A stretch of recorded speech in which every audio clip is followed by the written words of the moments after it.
नमस्ते, सुप्रभात। भगवान का अनंत भंडार शीर्षक से आज की वार्ता 20 जून की, चरण 171वां 171। अखंड ज्योति अक्टूबर 1956 के पृष्ठ 11 से उद्धृत करता हूँ।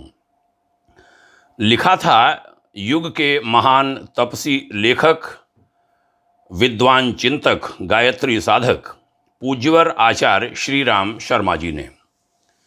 यदि आप में प्रतिभा है तो उसे भय और संशयों से मुक्त कीजिए तथा अपनी क्षमता के अनुसार उसका परिचय दीजिए। अपनी प्रतिभा को भगवान के चरण कमलों में समर्पित कर दीजिए। यह धरती में बीज बोने के समान ही होगा।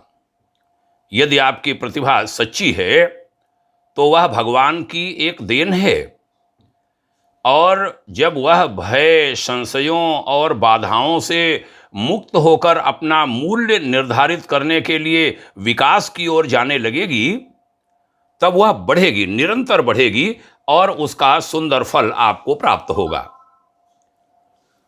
दान से वस्तु घटती नहीं बल्कि बढ़ती है। यदि आपके पास कोई उत्तम वस्तु है तो आप उसे दूसरों को भी दीजिए।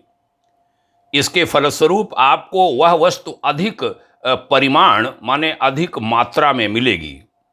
यदि आपके मन में कोई अच्छा भाव है तो उसे भी लोगों में वितरित कीजिए, बांटिए।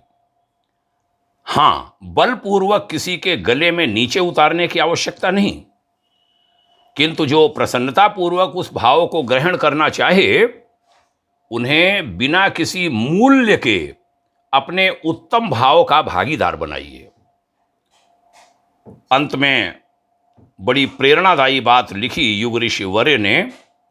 बहुधा प्रफुल्लता उत्पन्न करने वाला एक शब्द जो दूसरों के लिए कहा गया हो, उनके तथा आपके भी जीवन को चमका सकता है।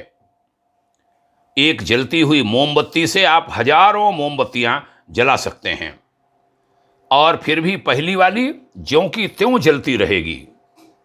इसी प्रकार सत्य का एक शब्द, वह उस व्यक्ति के द्वारा बोला गया हो, चाहे बोला गया हो या आचरण में लाया गया हो, जो दूसरों को प्रसन्न करने में पर्याप्त विश्वास रखता है, बहुतों में दैवी गुणों को लाएगा। सुंदर लेखांश था यह। वितरण बांटो और बांटो। गुरुवर कहते थे, 100 हाथों से कमाओ, 1000 हाथों से बांटो। बांटने से स्वयं को संतुष्टि तो होती ही है, संतोष तो होता ही है। दैवी अनुदान वरदान बरसते हैं और कभी कमी नहीं पड़ती। हमने अपने जीवन में ये करके देखा। इकट्ठा करना, संचय, ये मेरे जीवन का कभी हिस्सा नहीं रहा।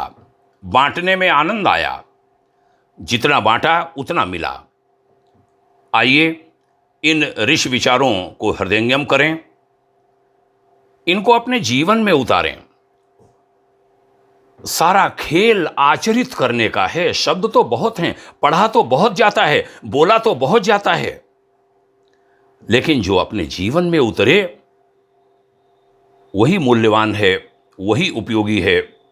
जो ऐसा कर पाते हैं, निरंतर प्रगति के पथ पर आगे बढ़ते हुए चले जाते हैं। आपने यहां तक ध्यान से सुना, आभारी हूं।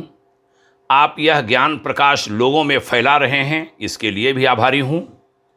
और यह क्रम निरंतर चलते रहना चाहिए।